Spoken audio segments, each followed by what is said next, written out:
last 16 years I was blue and sad. Then father said I should find a lad. So I set out to become a wife and found the real love of my life. His name, it was Chris, and the last was McGill. I met him one night picking flowers on a hill.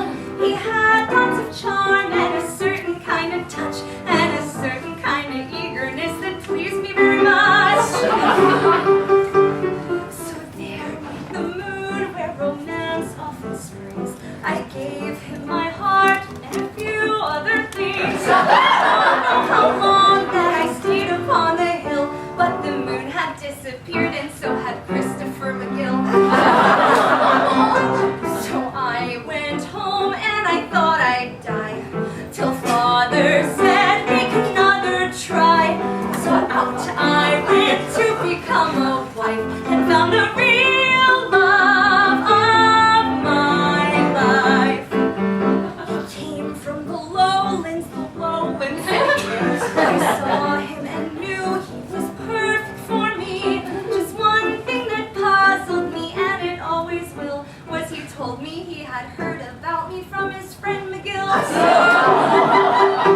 And we fell in love and went down by the creek. The next day he said he'd be back in a week, and I thought he would, for now how was I to know that of all the lowland laddies there was never one as low? I told my father the awful truth. He said, what difference, you've got your youth. So out I went mad to be a wife and found the real love of my life. Oh, he was a poet, a rhymer was he. Gave me some verse he had written for me. He said they would move me, these poems from his pen, and how right he was because they moved me right into the glen. I stayed till the dawn came and lighted the sky.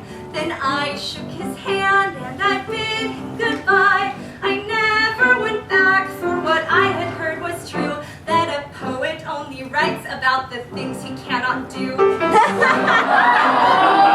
Paul said, listen, there must be one, horribly more certain with men who drink.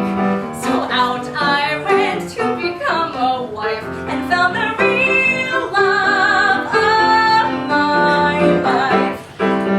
Oh, he was a soldier, a fine Highland son. He told me about all the battles he'd won. He wasted his time telling me about his might, for one look at him decided me to not put up a fight. We skirmished for hours that night in the glen, and I found the sword has more might than the pen. And I swore to my dismay, and he thought it was a bugle and got up and marched away. My pa said, daughter, there must be one, someone who's true or too old to run.